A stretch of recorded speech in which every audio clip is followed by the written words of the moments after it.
हाँ जी, नमस्कार, good evening. कैसे हैं आप लोग सभी? रजत, जितेंद्र, नव्या, रविंद्र, आशु, भूरी, आराध्या, चंद्रपाल, अभिषेक, अनुराग, शुभम, कुलदीप, जगदीश, बलिराम, प्रवेश, मनोहर, पवन, नव्या, इरशद, पूजा, रुचि, मुकुंद, महेश, दीक्षा, अभिषेक, अनु, शिल्पी, राम, स्वाति, अजीत कुमार, गणेश, कुलदीप, युवराज, मुकुंद, विधि, रक्षा, शिवम, सभी का स्वागत। कैसा रहा आप लोग का सैटरडे और संडे? कुछ पढ़ाई लिखाई करी या नहीं करी? हाँ,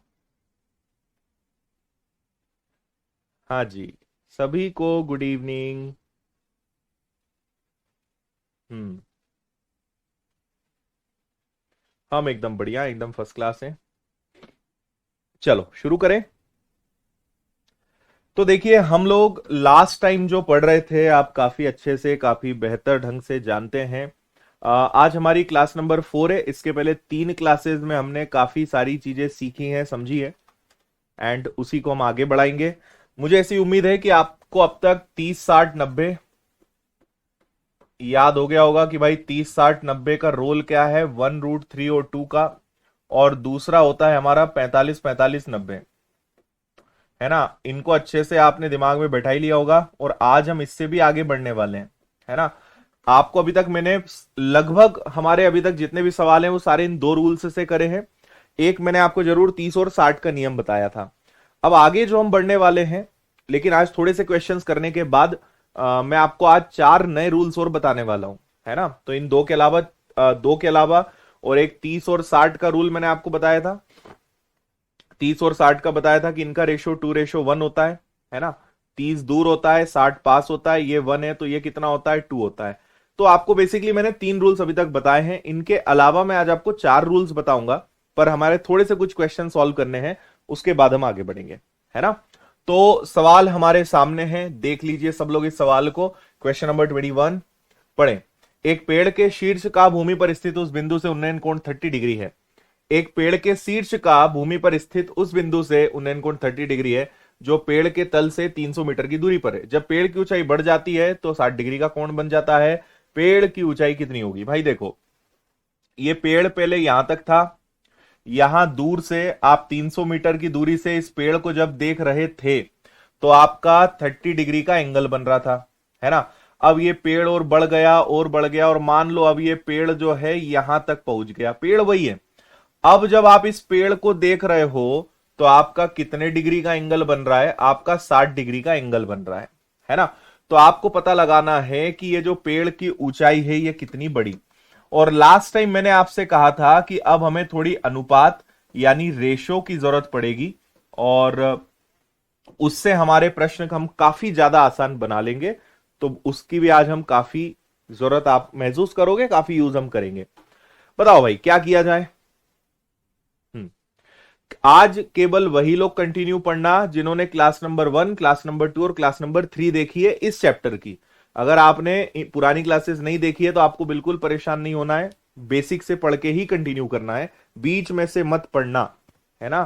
पहले ही मैं आपको बता रहा हूं, बीच में से पढ़ोगे कुछ समझ नहीं आएगा, और केवल ये चैप्टर नहीं, कोई सा भी बीच में से कभी समझ नहीं आएगा। हम्म।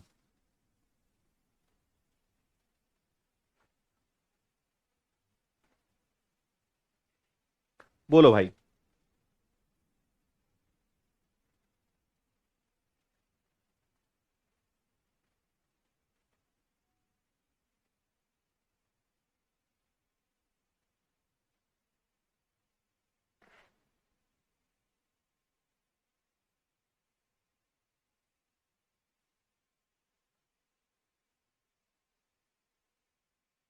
Very good.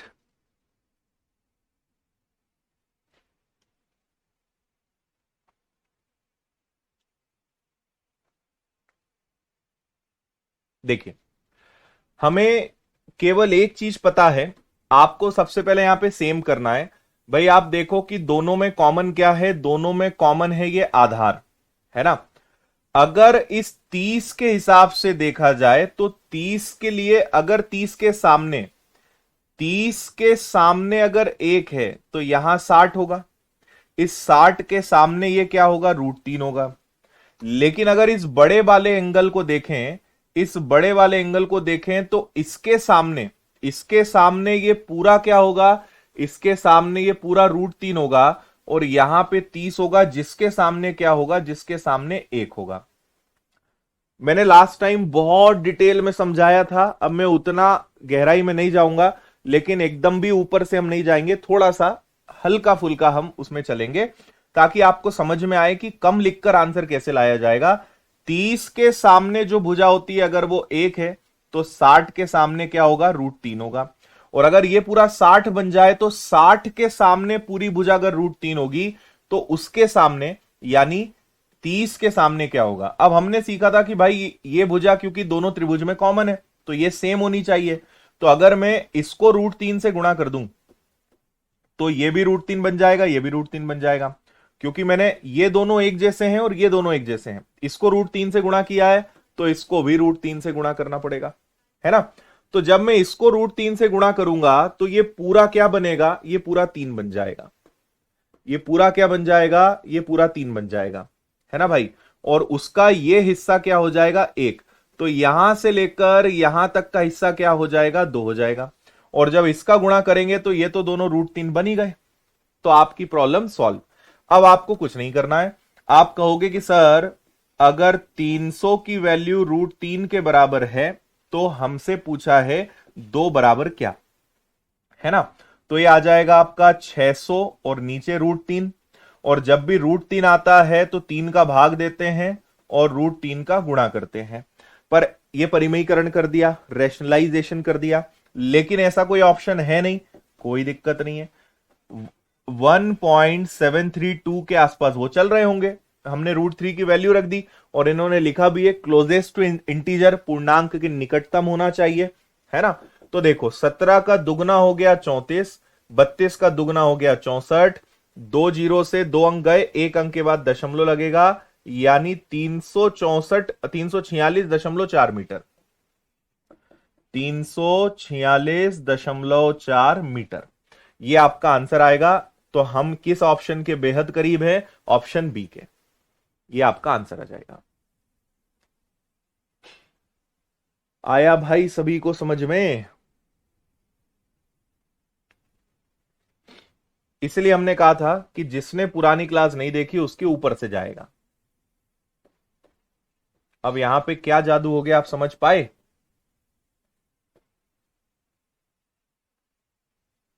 है ना। जो कॉमन भुजा है हमें उस पर अटैक करना है, एंड विद इन सेकेंड्स हम आंसर ले आएंगे। कॉमन भुजा पर अटैक करना है बस।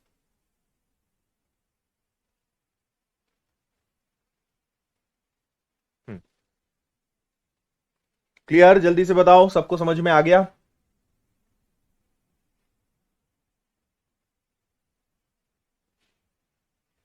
हमें पेड़ में कितनी ग्रोथ हुई वो बतानी थी, इसलिए 2 का गुणा किया, तो ये आ गया 600/√3। और √3 के साथ क्या किया जाता है आपको मैंने बताया, तो ये आ गया कितना, 200√3।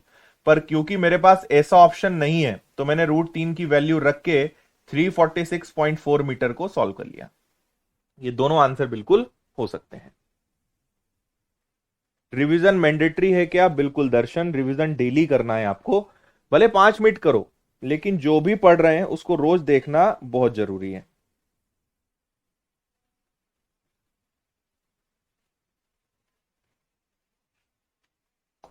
चलो, मान लीजिए पी और क्यू एक ही आधार वाले दो मीनार हैं। दोनों मीनार पी और क्यू के आधार के ठीक बीच में उनके शीर्षों के उन्नयन कोण 30 डिग्री और 60 डिग्री है। क्यू से पी की ऊंचाई का अनुपात क्या है, बोलो भाई।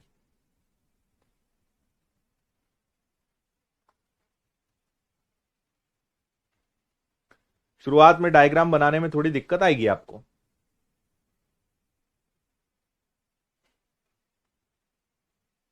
हम्म।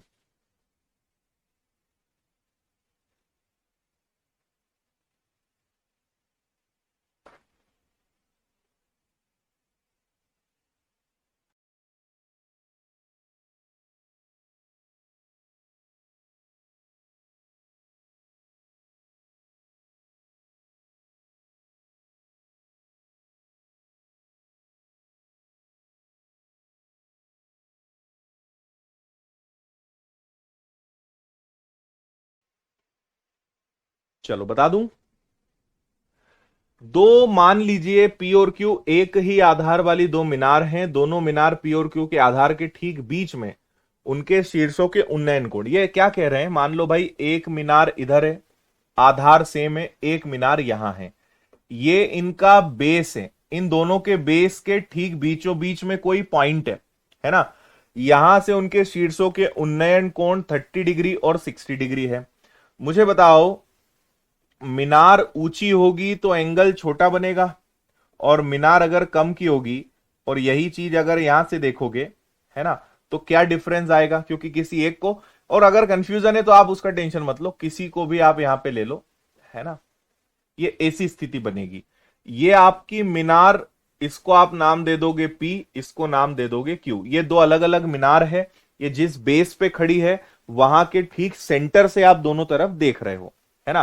क्योंकि पी और क्यू को ले रहे हैं तो हमने इधर पी माना, इसको क्यू माना, तो हम मानेंगे कि भाई ये 30 डिग्री है, और हम मानेंगे ये कितना है, ये 60 डिग्री है ना।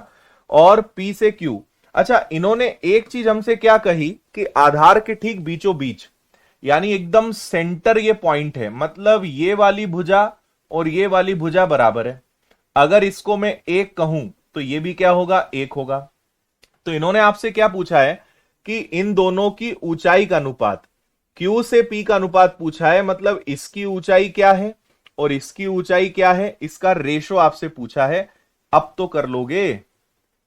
मीनार बड़ी छोटी बना लो, सेम बना लो, कोई फर्क नहीं पड़ता। 30 की जगह 60, 60 की जगह 30 लिख लो, कोई फर्क नहीं पड़ता, चिंता मत करना। बोलो भाई, Q से P का रेशो बताना है, तो हम एक काम करते हैं ये दोनों तो बराबर है, सोचो ये 60 है तो ये कितना होगा, 30 होगा, और अगर ये 60 है तो ये कितना होगा, 30 होगा। अब अगर 60 के सामने एक से तो 30 के सामने क्या, या ऐसे समझें, देखो पहले x पता लगाते हैं फिर y पता लगाते हैं। अगर 30 के सामने एक से तो 60 के सामने क्या होगा, √3 होगा। और अगर यहां पे मैंने गलत लिख दिया क्या, इसको 60 करेंगे हम, है ना। अगर 60 के सामने एक है तो 30 के सामने क्या होगा, तो ये आ जाएगा 1/√3। भाई 60 के सामने एक यानी √3 की वैल्यू 1 है, तो एक बराबर क्या, ये √3 यहां आ जाएगा, तो आपका रेशो क्या बन जाएगा, √3 क्या हो जाएगा, 3। सो 3:1 इज द आंसर, 3:1।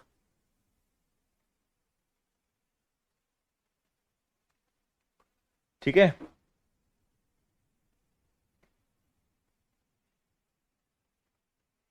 आपने अनुपात पढ़ा ही होगा, अनुपात नहीं पढ़ा है तो सुबह मैं अनुपात पढ़ा ही रहा हूं, और नहीं तो आपके पास लेक्चर्स रखे ही हैं। ऐसे केस में हमेशा तिर्यक गुणा होता है, इसके नीचे कुछ नहीं है तो आप 1 एज्यूम कर लें, है ना। तो ये क्या हो जाएगा भाई, ये इधर जाके 3 हो जाएगा, ये आपका 1 रहेगा। So answer is 3:1, 3:1। 1 और 3 का रेशो नहीं लेंगे, आप ध्यान से पढ़ें। Q का P से बताना है, Q का पहले होना चाहिए, P का बाद में, तो ये वैल्यू पहले आएगी, ये वैल्यू बाद में आएगी, इसलिए आंसर आपका 3 और 1 आएगा, नॉट 1 और 3।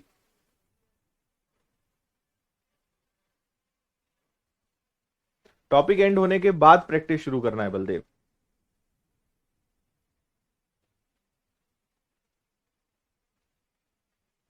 चलें आगे।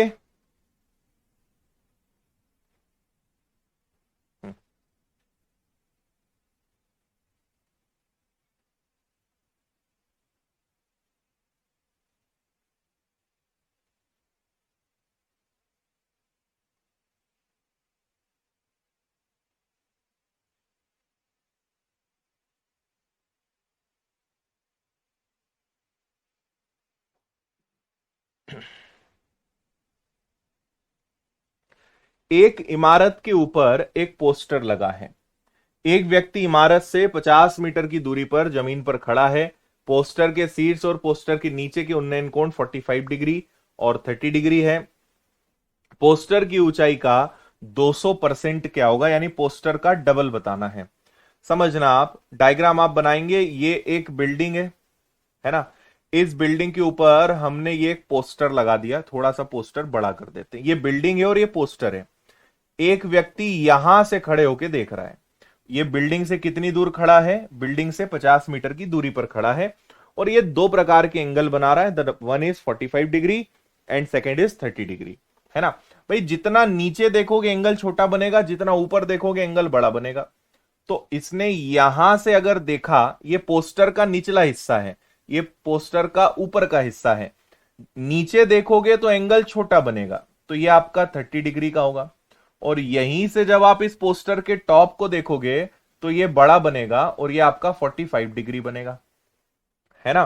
तो आपसे पोस्टर की ऊंचाई, अगर इस पोस्टर की ऊंचाई को मैं एक्स मान लूं, यानी यहां से लेकर यहां तक की ऊंचाई आपसे पूछी है, तो इन्होंने पोस्टर की ऊंचाई का दुगना पूछा है। यानी आपसे क्या पूछा है? आपसे 2x की वैल्यू पूछी है कि पोस्टर की ऊंचाई का दुगना कितना होगा। क्या बात समझ में आई आप सभी को?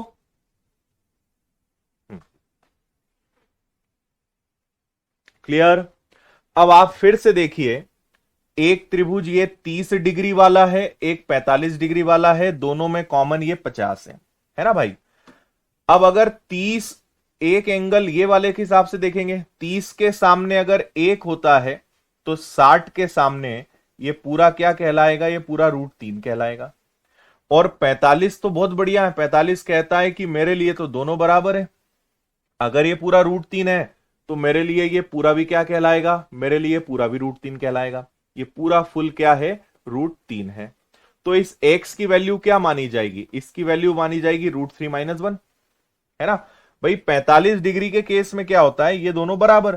तो अगर ये √3 है तो ये पूरा भी √3 है, और अगर ये 1 है तो पूरे √3 में से 1 गया तो आपके पास क्या बचा? √3 - 1 बचा। ठीक है, प्रॉब्लम सॉल्व, शुरुआत कर दो।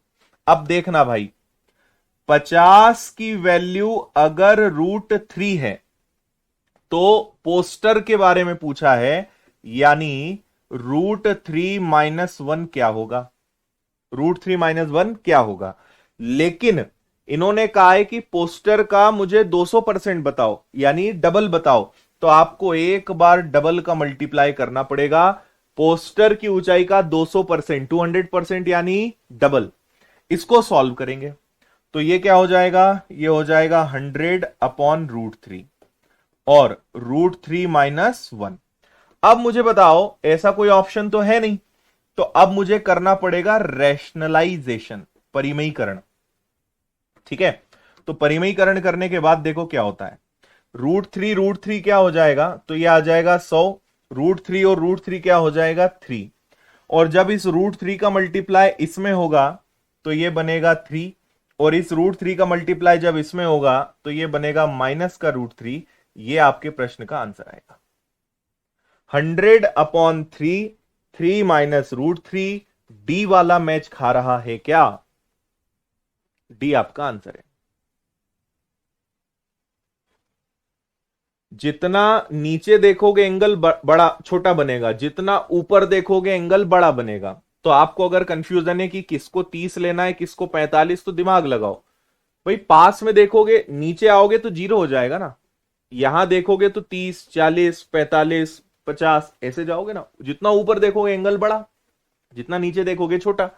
तो अगर यहां से इस पोस्टर को देखोगे तो 30 डिग्री, पोस्टर के टॉप को देखोगे तो 45 डिग्री। हम्म, बोलिए क्या कंफ्यूजन है, बताओ।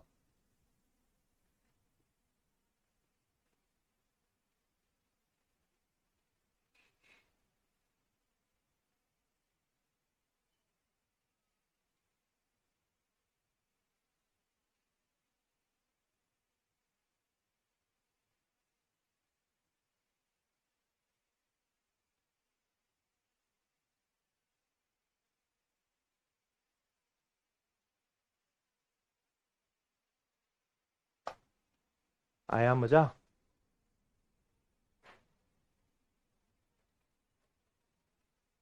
इसलिए कहते हैं भाई, रेगुलर रहोगे मजा आएगा।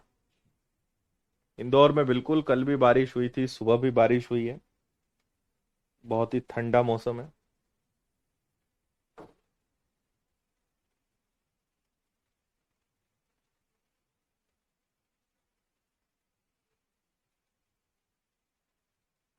चलें आगे बढ़े। भाई 45 के लिए तो दोनों भुजाएं बराबर है। अगर इस 30 के सामने एक है तो इस 60 के सामने √3। ये √3 है तो ये √3 होगा। ये एक है तो ये √3 - 1 होगा। तो √3 की वैल्यू 50 है तो √3 - 1 क्या होगा का दुगना। क्या मतलब एक एक चीज लिख लिख के बता रहा हूं यार, छोटी छोटी चीज लिख कर बता रहा हूं मैं आपको। चले और आगे। समान ऊंचाई के दो स्तंभ ए और बी 40 मीटर चौड़ी सड़क के विपरीत दिशा में हैं। ये एक सड़क है जो 40 मीटर चौड़ी है और सेम लेंथ के, मतलब जितनी लंबाई इसकी है इतनी ही लंबाई इसकी है। ये दो खंबे हैं, विपरीत दिशा में है। खंभों के बीच सड़क पर एक बिंदु से, मतलब कहीं से भी, है ना, कहीं से भी ये हो सकता है, बीचों बीच नहीं होगा, कहीं से भी होगा। तो हमने मान लो यहां ले लिया, ठीक है। यहां से आपने देखा तो एक 30 डिग्री है, एक 45 डिग्री है।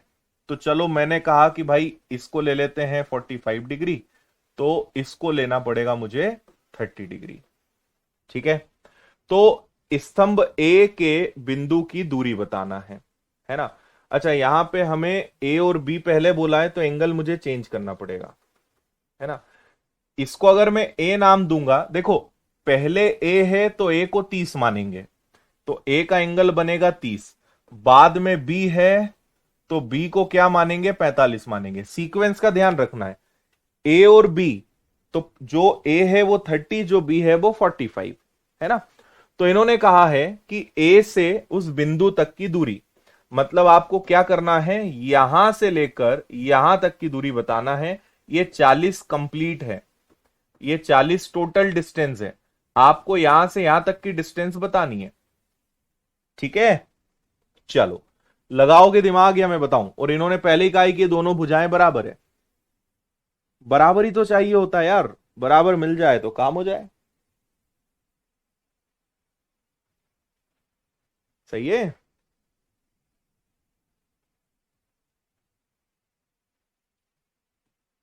ओके।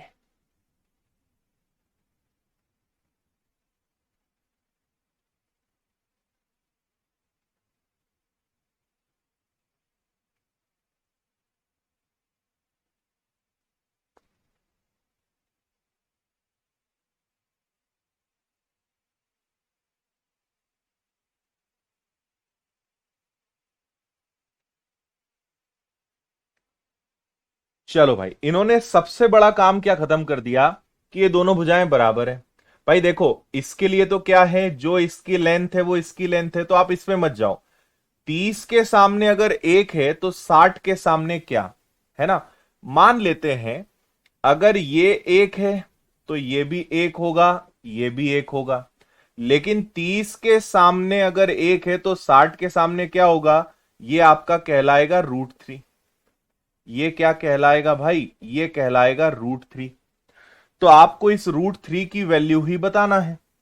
अब 40 यहां से लेकर यहां तक की वैल्यू 1 है और यहां ये है, तो ये 40 जो है ये पहले क्या होगा, √3 और 1 में बटेगा। और आपको वैल्यू बतानी है किसकी, ओनली √3 की। भाई ये दोनों भुजाएं बराबर है तो ये एक है तो ये एक। 45 डिग्री में ये दोनों बराबर होता है, ये 45 तो ये 45, ये दोनों भुजाएं बराबर। और ये 30 के सामने एक है तो 60 के सामने क्या हो जाएगा, 60 के सामने √3 हो जाएगा। अब ये यहां से लेकर यहां तक की लंबाई 40 है, तो 40 को मुझे √3 और 1 के रेशो में बांटना पड़ेगा। तो √3 + 1 का भाग देना पड़ेगा और मल्टीप्लाई किसका करना है, क्योंकि मुझे √3 की वैल्यू बतानी है ना। अब इसको सॉल्व करें, ऐसा कोई ऑप्शन तो है नहीं, तो अब यहां पे परिमीकरण आएगा। तो यह आ गया 40, ठीक है। इसको हम कर लेते हैं 40 √3। अब यहां पे अगर √3 + 1 है तो एक बार √3 - 1 का गुणा और √3 - 1 का ही भाग, ठीक है। अब इसका गुणा बारी बारी से इसमें होगा, तो देखना ध्यान से। ये तो क्या हो जाएगा, a + b a - b, √3 का वर्ग 3, 1 का वर्ग 1, तो नीचे तो क्या आ जाएगा 2, है ना। 40 √3 का गुणा एक बार 3 में होगा, 40 √3 का गुणा एक बार 3 में होगा। तो ये क्या हो जाएगा, पूरे को अगर मैं इधर ले जाऊं तो 40 तो यही रहेगा, 4 × 3 क्या हो जाएगा, 4 × 3 = 12। रूट तीन क्या हो जाएगा, 3, है ना। तो ये हो गया। फिर इस 40 रूट 3 का गुणा हम इसमें करेंगे तो ये 40 रूट 3 ही रहेगा। यहां पर 40 और इसमें से क्या कॉमन निकल जाएगा, आपका 40 कॉमन निकल जाएगा।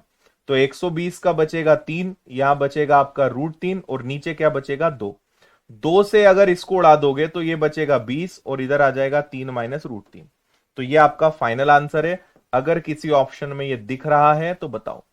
और अगर आपको ये परिमेयीकरण और ये रूट और समझ नहीं आता है तो एक चैप्टर आपको पढ़ने की जरूरत है, घातांक और करनी, जिसको मैं लाइव तो आगे पढ़ाऊंगा, बट अगर आप इंतजार नहीं कर सकते हैं तो घातांक करनी सर्ड्स इंडाइसिस आपको पढ़ना है। आपको मैथ्स के फोल्डर में रिकॉर्डेड में दिखेगा। फिलहाल हमारा आंसर क्या आएगा, हमारा आंसर है सी।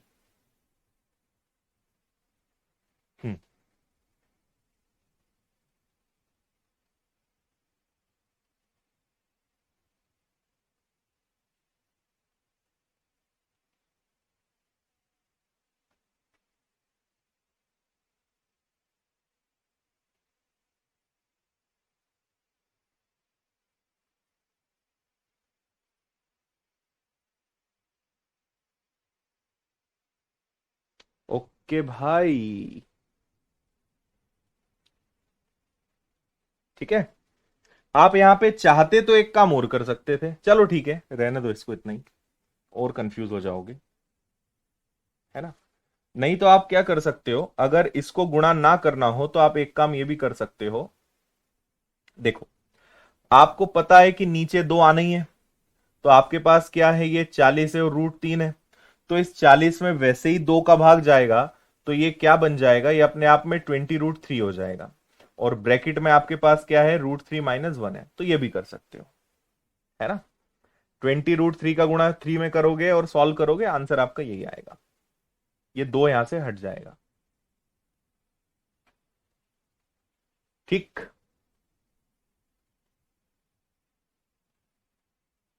है ना। ये क्या हो जाएगा, इनका जब आप गुणा करोगे तो 20 और ये हो जाएगा 60, तो ये आ जाएगा 60 और ये हो जाएगा आपका 20 रूट 3।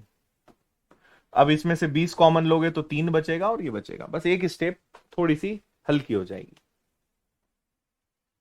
अब पता है आपको दिक्कत कहां आती है, आपको दिक्कत ये आती है कि ये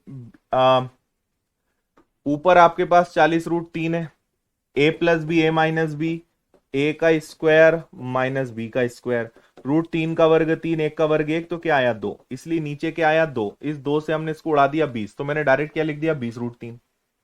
समझे, पहले तो इसको समझ लो, a+b a का स्क्वायर माइनस बी का स्क्वायर, तो a का स्क्वायर माइनस बी का स्क्वायर क्या हो जाएगा, 3 में से 1 गया 2, तो 2 से हमने 40 को काट दिया तो वो क्या बन गया, 20 रूट 3 बन गया।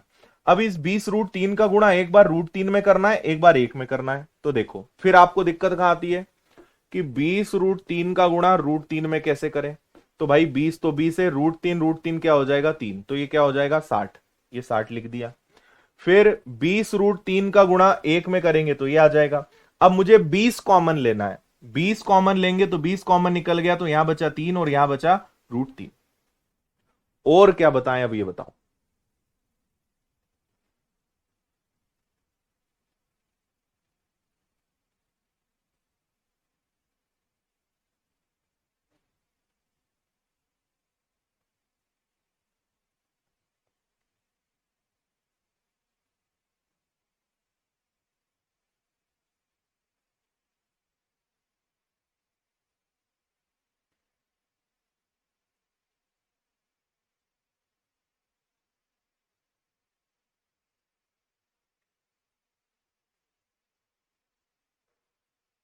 हम्म।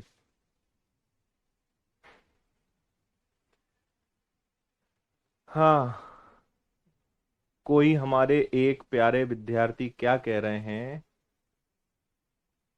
एन के द्विवेदी कह रहे हैं सर थोड़ा जल्दी जल्दी पढ़ाओ। द्विवेदी जी आपके सामने ही देखो क्या हालत है। अभी हमारी देश की जनता कहां फंसी हुई है पता है, कि 20 रूट 3 का 3 में गुणा ही करते नहीं आ रहा है, कैसे जल्दी पढ़ा दें, है ना। ठीक है, नए नए हैं, अभी थोड़ा सीख जाएंगे तो स्पीड बढ़ जाएगी। भूतल पर स्थित किसी बिंदु से एक हवाई जहाज का उन्नयन कोण 45 डिग्री है। क्षैतिज रूप से 12 सेकंड की उड़ान के बाद उन्नयन कोण 30 डिग्री हो जाता है। हवाई जहाज 2400 मीटर की ऊंचाई पर उड़ रहा है, हवाई जहाज की स्पीड बताओ। बहुत ही अद्भुत गजब सवाल है। आप अपनी जगह पे आप तो समझो कि आप ये बिस्तर है, ये खटिया है और मस्त इस पे तुम लेटे हुए हो, है ना। इस पे तुम क्या है, मस्त लेटे हुए हो, है ना। बहुत बेकार ड्राइंग बनाई है, पर इमेजिन करो एक एरोप्लेन यहां है, आपने इसको यहां से देखा, ठीक है। तो जब आपने इसको देखा तो कितने डिग्री का कोण बनाया, 45 डिग्री का। अब प्लेन तो जा रहा है, अपन तो मस्त खटिया पे पड़े हैं। प्लेन यहां था पहले, ये प्लेन आगे गया आगे गया, अब ये प्लेन यहां चला गया। आपके मन में फिर जिज्ञासा आई, फिर नापा तो पता चला अब ये 60 डिग्री हो गया। ऐसे ही बोल रहे हैं क्या, सॉरी 30 डिग्री हो गया। अब कितना डिग्री हो गया, 30 डिग्री हो गया। तो इसको भी मैंने ऐसे कर दिया। प्लेन उसी हाइट पे है, एक जैसे बढ़ रहा है, अपन फुर्सत में है, खटिया पे लेटे लेटे प्लेन देख रहे हैं। समझ गए सवाल। तो आपसे क्या बोला है, प्लेन की स्पीड बताओ। क्या बोला है, प्लेन की स्पीड बताओ, है ना। अब इस प्लेन ने यहां से लेकर यहां तक की जो दूरी है, ये कितने सेकंड में तय करी है, 12 सेकंड में। तो मुझे स्पीड का फॉर्मूला होता है दूरी बटे समय, डिस्टेंस अपॉन टाइम। अगर मुझे पता चल जाए कि इसने कितनी दूरी तय करी, तो मैं पता लगा लूंगा। 12 सेकंड तो आ गया कि 12 सेकंड में इसने कुछ दूरी तय करी, लेकिन कितनी दूरी तय करी ये हमें पता लगाना है, ठीक है। अब देखो ये सब बात की बात है, कुल मिला के आपको यहां से लेकर यहां तक की डिस्टेंस पता लगाना है। इस डिस्टेंस को मैं नाम दे देता हूं, इसको डी। इस डिस्टेंस को हमने 12 सेकंड में तय करा है। Distance upon time is equal to speed, तो मुझे स्पीड पता चल जाएगी। ओके भाई, एक बहुत महत्वपूर्ण डेटा दिया हुआ है, हवाई जहाज 2400 मीटर की ऊंचाई पर है। यानी यहां से देख लो या यहां से देख लो, ये जो भुजा है दिस इज 2400 मीटर। ये कितनी है, 2400 मीटर है। अब वापस से आप देखेंगे तो एक बात स्पष्ट है, क्या, कि ये वाली भुजा और ये वाली भुजा दोनों में कॉमन है। भाई ये वाला ट्राइंगल हो या ये वाला ट्राइंगल हो, दिस इज इक्वल। इन दोनों की डिस्टेंस कितनी है, दोनों की हाइट कितनी है, 2400 मीटर है, 2400 है। ठीक है।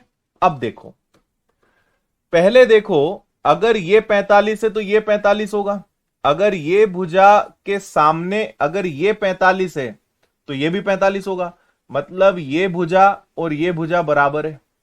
अगर ये दोनों बराबर है तो ये दोनों भी बराबर है, मतलब ठीक है, अभी इतना ही रखते हैं। फिर अगर 30 के सामने ये है तो 60 के सामने क्या। अब देखो, इसको थोड़ी देर के लिए 2400 मीटर को भूल जाओ।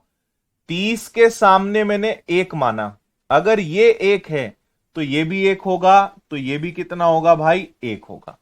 ये एक है तो ये भी एक होगा, ये भी एक होगा। 30 के सामने एक है तो 60 के सामने क्या, तो 60 के सामने यानी ये पूरी भुजा क्या हो जाएगी, पूरी भुजा √3 हो जाएगी, है ना। पूरी भुजा क्या हो जाएगी, √3 हो जाएगी। तो ये 3 में से ये गया, तो मुझे अगर ये डिस्टेंस पता लगानी है तो ये क्या होगी, √3 - 1। तो भाई देखो, प्लेन कितने मीटर की ऊंचाई पे उड़ रहा है, 2400। अब खेल देखो, 2400 मीटर अगर एक बराबर है, 2400 मीटर अगर एक के बराबर है, तो √3 - 1 बराबर क्या। समझ में आया, खेल समझ में आया, कैसे हमने कनेक्ट करा। ये 2400 तो ये भी 2400 तो ये भी 2400। क्लियर है। अब अगर ये 30 के सामने एक है तो 60 के सामने √3, ये √3 है, ये एक है, तो यहां से यहां तक की वैल्यू, यहां से यहां तक की वैल्यू कितनी आएगी, वो आएगी √3 - 1। समझ गए, यहां से यहां तक की वैल्यू √3 - 1। तो अगर एक की वैल्यू 2400 है तो √3 - 1 की वैल्यू क्या, लेकिन इससे क्या मिलेगा, यहां तक की दूरी मिलेगी। ठीक है। अगर ये आ गई डिस्टेंस, अगर इस डिस्टेंस को मैंने 12 सेकंड में तय किया, देखो ये है मीटर में और ये है सेकंड में। और मैंने लास्ट टाइम भी बताया था कि मीटर पर सेकंड को अगर 18/5 से गुणा करो तो वो किलोमीटर पर आवर में कन्वर्ट हो जाता है। किलोमीटर पर आवर में लाना है तो मीटर पर सेकेंड को 18/5 से गुणा करना पड़ेगा। डन है भाई। तो आप क्या करो, 18/5 और ले आओ और हल कर लो, सीधा आंसर आपको मिल जाएगा, है ना। तो देखो 6 से कैंसिल हुआ 2 बार, 6 से कैंसिल हुआ 3 बार, 5 का दुगना 10 और 10 से कट गया 0। तो ऊपर 24 का 3 गुना 72 यानी 720 और √3 - 1, और ये चाल पता है किस में है, किलोमीटर पर आवर में है। And this is your answer 720 √3 - 1, option B. क्योंकि मुझे समझाना है तो मैं बहुत आराम से बता रहा हूं, लेकिन जब आप अच्छे से एक बार दिमाग में बैठ के इसको जब करोगे, 5 या 10 सेकंड नहीं लगना है। आज आपको कुछ भी लग रहा हो उसकी चिंता मत करना, एक बार पूरा चैप्टर पढ़ोगे, रिवाइज करोगे, आप 10 सेकंड के अंदर उड़ाओगे इस सवाल को। इतने आसान नहीं है, लेकिन आज आपको भरोसा नहीं होगा खुद के ऊपर।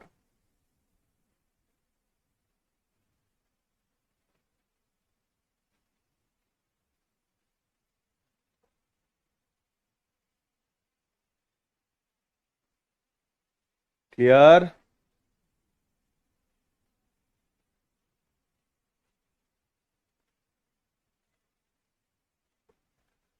Distance upon time is equal to speed. Distance upon time is equal to speed.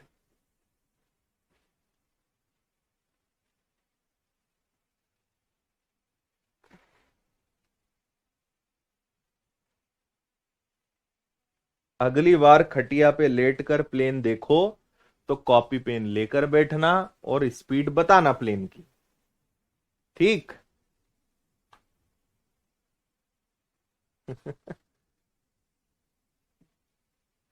आया आनंद? चलो भाई आगे लेकर चलते हैं। नाउ, जैसा मैंने आपसे कहा कि मैं आपको 7 रूल्स बताऊंगा, यस और नो। मैं आपको 3 रूल्स बता चुका हूं, 7 में से 3 rules I have already explained. तो अब कितने बचे? 4 रूल्स बचे। एक एक चीज लिख के बताना पड़ती तुम लोग को।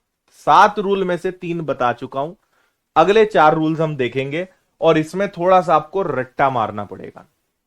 हालांकि मैंने आपको अभी जितना भी पढ़ाया है वो उन 3 रूल्स से ही बताया है।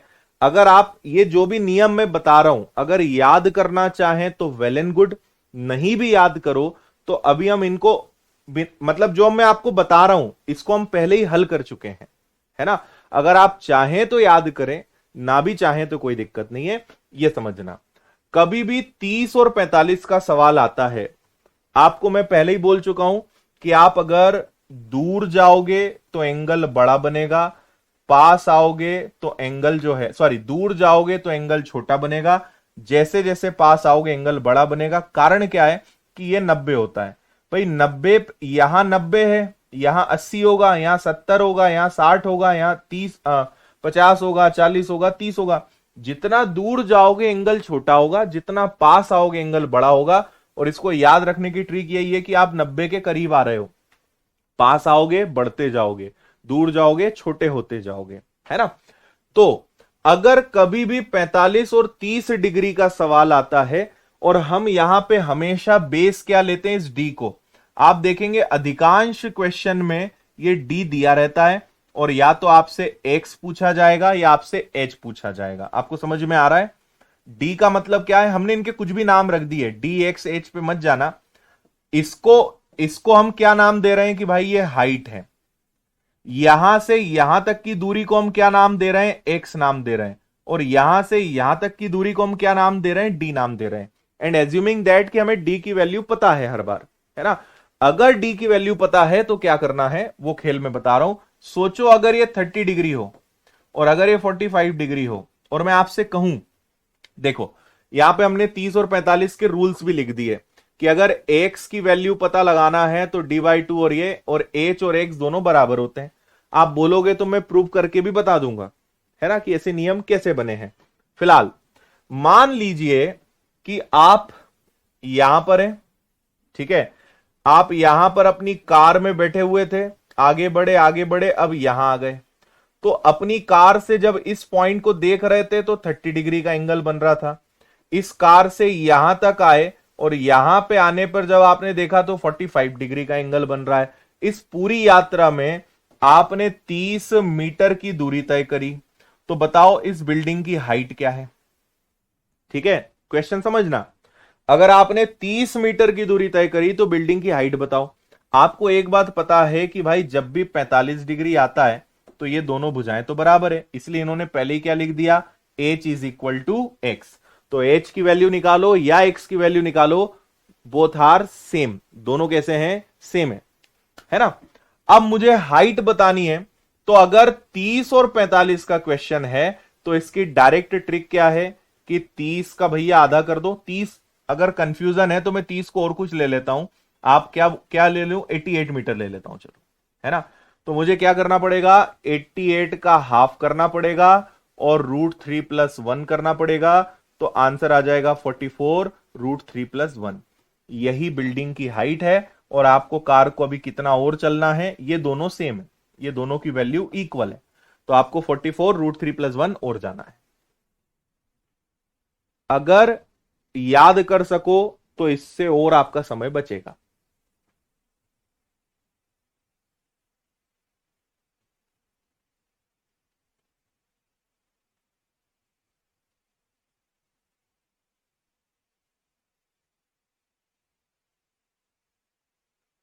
ठीक है भाई।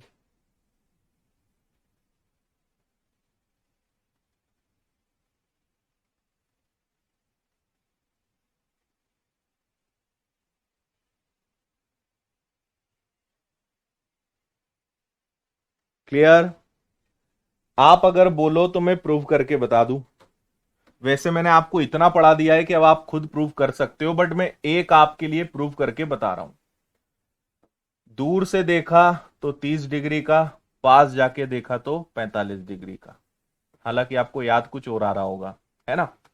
अब भाई मुझे एक बात पता है कि 45 डिग्री के केस में ये दोनों भुजाएं बराबर होती है ना। तो ये दोनों भुजाएं तो बराबर है, लेकिन अगर मैं 30 डिग्री के हिसाब से देखूं, अगर 30 डिग्री के सामने एक है तो ये पूरा 60 कहलाएगा। 30 के सामने एक है तो 60 के सामने क्या, मतलब ये पूरा क्या कहलाएगा, ये पूरा √3 कहलाएगा। क्योंकि इस त्रिभुज में 45 45 है तो ये एक कहलाएगा। और अगर ये पूरा √3 है, ये एक है, तो यहां से यहां तक की दूरी क्या होगी, ये होगी √3-1 की, है ना भाई। अच्छा, अब अगर मैं आपसे पूछूं कि मुझे एक की वैल्यू बताओ, तो ये दोनों तो सेम है, तो मैं h पूछूं या x पूछूं, दोनों का मतलब एक ही है ना। और इसका मतलब क्या है, इसको हमने नाम दिया d। अब सोचना, अगर d की वैल्यू ये है, यहां पे कोई भी वैल्यू हो, तो d जो होगा वो हमेशा क्या होगा, √3-1 के बराबर होगा। अगर d √3-1 के बराबर है, तो बताइए एक की वैल्यू क्या। अगर √3-1 की वैल्यू d है, तो एक की वैल्यू कैसे निकालेंगे, एक की वैल्यू क्यों निकालेंगे इन दोनों के लिए, तो ये आ गया।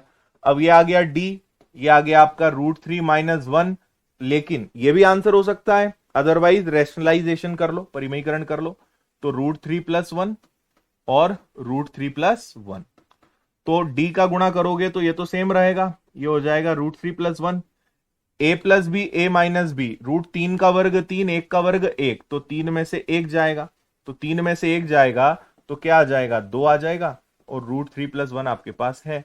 ये किसकी वैल्यू है, ये 1 की वैल्यू है, एक की वैल्यू है। तो आपसे ये पूछें या पूछें, d का आधा कर दो और √3+1 कर दो, और यही तो यहां लिखा है, d का आधा √3+1। तो लॉन्ग को ही हमने शॉर्ट कर दिया। अगर याद कर सको तो हमेशा ये सेम चलेगा।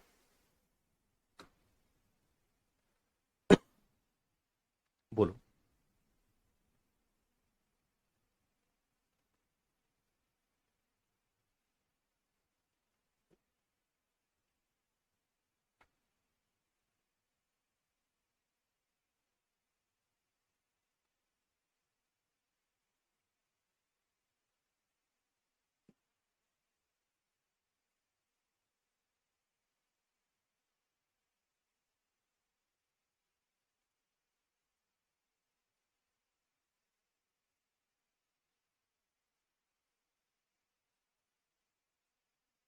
आया मजा?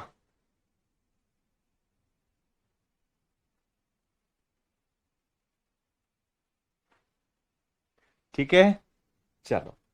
इसी प्रकार, और मैं आपको बताऊं, अगर आप 15 मिनट ये सब नियम को लेके बैठ जाओगे तो याद हो जाएगा, कोई बहुत बड़ी बात नहीं है ना। इसी प्रकार जब 30 और 60 का केस होता है, तो 30 और 60 के बारे में हालांकि मैं आप बता चुका हूं, लेकिन फिर बता रहा हूं। देखो, 30 और 60 में मैंने बताया था कि अगर ये एक है तो इसकी वैल्यू क्या होती है, 2 होती है, ये तो आपको याद है। 30 और 60 में अगर ये एक है तो ये क्या होता है, 2 होता है। और आपको अगर याद रखना हो तो आपको पता है कि भाई अगर ये 30 डिग्री है तो ये पूरा कितना डिग्री होगा, ये पूरा 60 डिग्री होगा। अगर 60 के सामने, अगर 60 के सामने, या फिर आप किससे करना आपके लिए इजी रहेगा, चलो ठीक है, ये छोटे वाले ट्राइंगल को ले लो, इसको छोड़ो, छोटू ट्राइंगल को देख लो। इस छोटू ट्राइंगल में अगर ये 60 है तो ये कितना होगा, 30 होगा। और यहां से यहां तक की दूरी कितनी है, 1 है। अगर 30 के सामने 1 है तो 60 के सामने क्या होगा, √3 होगा। तो आपको पता चल गया कि भाई अगर ये 1 है, ये 2 है, तो ये क्या होगा, √3 होगा। अगर ये 1 है, ये 2 है, तो ये क्या होगा, √3 होगा। इसको भी प्रूफ किया जा सकता है, कोई दिक्कत नहीं है ना। तो वही यहां लिखा हुआ है कि अगर x निकालना है तो d का आधा कर दो। अगर ये 2 होता है तो 1, तो अगर मान लो ये 100 होगा तो ये कितना होगा, 50 होगा। तो अगर x की वैल्यू निकालनी है तो d का क्या करना पड़ेगा, आधा करना पड़ेगा। x की वैल्यू निकालनी है तो क्या करना पड़ेगा, d का आधा करना पड़ेगा। और अगर √3 की वैल्यू निकालनी है तो क्या करना पड़ेगा आपको, अगर इसकी वैल्यू निकालनी है इसकी, तो आप d का आधा कर दोगे और गुणा किससे कर दोगे, √3 से कर दोगे। भाई एक की वैल्यू निकालोगे, एक की वैल्यू कब निकालोगे, आधा करके, और √3 से गुणा कर दोगे। तो आपको पता चल जाएगा कि आधा करके √3 से गुणा कर दो तो ये मिल जाएगा। उदाहरण के तौर पर देखते हैं, फिर हम कार चलाते हैं। हम यहां थे, है ना, अब यहां आ गए। अगर मैं यहां से यहां तक आ, यहां से यहां तक 150 किलोमीटर की दूरी तय करता हूं, तो इसकी वैल्यू क्या होगी, 75 होगी। मुझे अभी 75 किलोमीटर और चलना है, और जिस बिल्डिंग को मैं देख रहा हूं उसकी हाइट क्या होगी, तो 75 √3 होगी। अगर ये 75 है तो ये क्या होगा, 75 √3 होगा। इतना इजी। अच्छा, मनमोहन जी कह रहे हैं सर आपकी क्लास में टाइम का पता ही नहीं चलता है, इतना शानदार पढ़ाते हो। थैंक यू भाई मनमोहन। ठीक, गॉट इट। तो ऐसे आराम से आप ला सकते हो, है ना। और सारा खेल प्रैक्टिस का है, जब प्रैक्टिस में आएंगी ना चीजें, आराम से आंसर दोगे आप। चलो भाई, अगर 45 और 60 का केस आ जाए तो याद करना है, सारा खेल डी पर कैलकुलेटेड है। डी है, एक्स है और एच है। अगर डी की वैल्यू गिवन है तो एक्स निकालने के लिए क्या करना पड़ेगा, आपको थोड़ा ऐसा दिखाता हूं, क्लियर दिखेगा।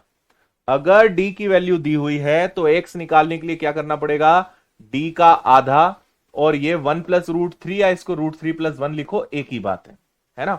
और अगर एच की वैल्यू निकालनी है तो डी का आधा और √3 + 3, इसको आप √3 + 3 लिख लो, या 3 + √3 लिख लो, बोथ आर सेम। प्लस है, किसी को भी कहीं भी लिख सकते हो। ये नियम किस में काम का आएगा, ये आपको 45 और 60 में आएगा।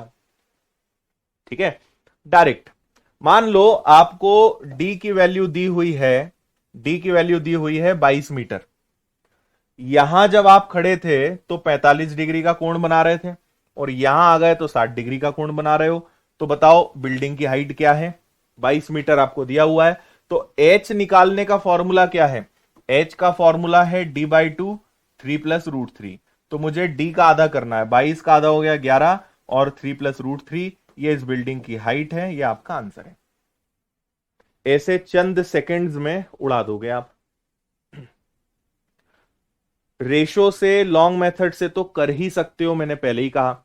और अगर याद कर लो तो सोने पे सुहागा हो जाएगा। नहीं भी याद करोगे तो बेसिक मेथड तो मैंने बताई है। 60 के सामने 45 के सामने ये भुजा है, ये दोनों में सेम है, सेम कर लो, सॉल्व कर लो। Last but not the least rule is 15 degree and 30 degree. 15 degree और 30 डिग्री का भी क्वेश्चन अगर आ जाए तो आप इसको कर सकते हो, कोई दिक्कत नहीं है। हालांकि मैं आपको बताऊं, अगर आपको इसको प्रूव करके देखना हो तो साइन 15 डिग्री ले लेना। साइन 15 डिग्री की वैल्यू होती है √3 - 1 डिवाइडेड बाई 2√2। लेकिन थोड़ा सा कॉम्प्लिकेटेड है, बेटर है याद कर लो, इसको आप रहने दो या इसको मैं आपके लिए लिख कर छोड़ देता हूं। साइन 15 डिग्री क्या होता है, √3 - 1 2/√2। तो अगर 15 और 30 डिग्री का केस आ जाए और एज्यूमिंग दैट कि आपको डी की वैल्यू गिवन है, तो आप एक्स और एच की वैल्यू कैसे निकाल सकते हो? एक्स की वैल्यू निकालना है तो आधा करके √3 का गुणा कर दो, और एच की वैल्यू निकालना है तो सिंपल डी का आधा कर दो।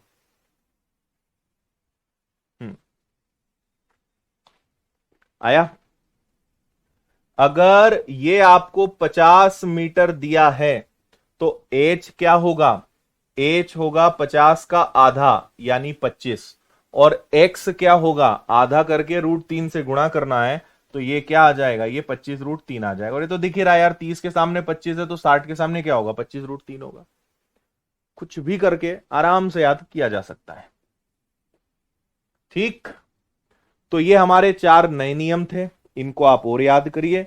आगे हम क्या करेंगे, डायरेक्ट अगर आपको बनेगा तो डायरेक्ट उड़ाएंगे, नहीं तो बेसिक से तो हम करते चलेंगे।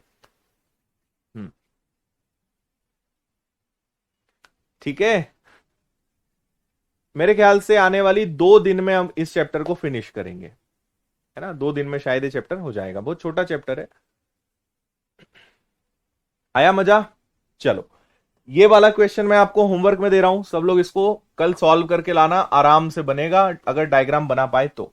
CGL 22 का सवाल है, शॉर्टकट से भी उड़ा सकते हो, लॉन्ग मेथड से भी उड़ा सकते हो। मैंने आपको दोनों चीजें बता दी, शॉर्टकट भी बता दिया और लॉन्ग तो बताए। 3 दिन से हम लॉन्ग ही मेथड पढ़ रहे थे, आज आपको मैंने शॉर्टकट बताया है। ठीक, ये वाला क्वेश्चन करके लाना, कल हम इसके साथ आगे बढ़ेंगे। और 7 नियम पढ़ के आ जाना। 3 तो आपको याद हो ही गए, आज जो 4 नियम बताए हैं 15-15 मिनट 2 या 3 बार पढ़ लेना, आपको याद हो जाएंगे। बस अच्छे से अपने सामने कॉपी लेना, चारों नियम को एक साथ लिखना और उनको 4-5 बार पढ़ लेना, याद हो जाएगा। रटने से कभी याद नहीं होता, बार बार पढ़ने से याद होता है ना। तो उसको पढ़ के आओ कल और मस्त तरीके से उड़ाएंगे। ठीक, चलो भाई, बहुत बहुत धन्यवाद। जय हिंद, गुड नाइट, ध्यान रखिए सब लोग अपना, खुश रहिए, मस्त रहिए, मुस्कुराते रहिए। बहुत बहुत धन्यवाद।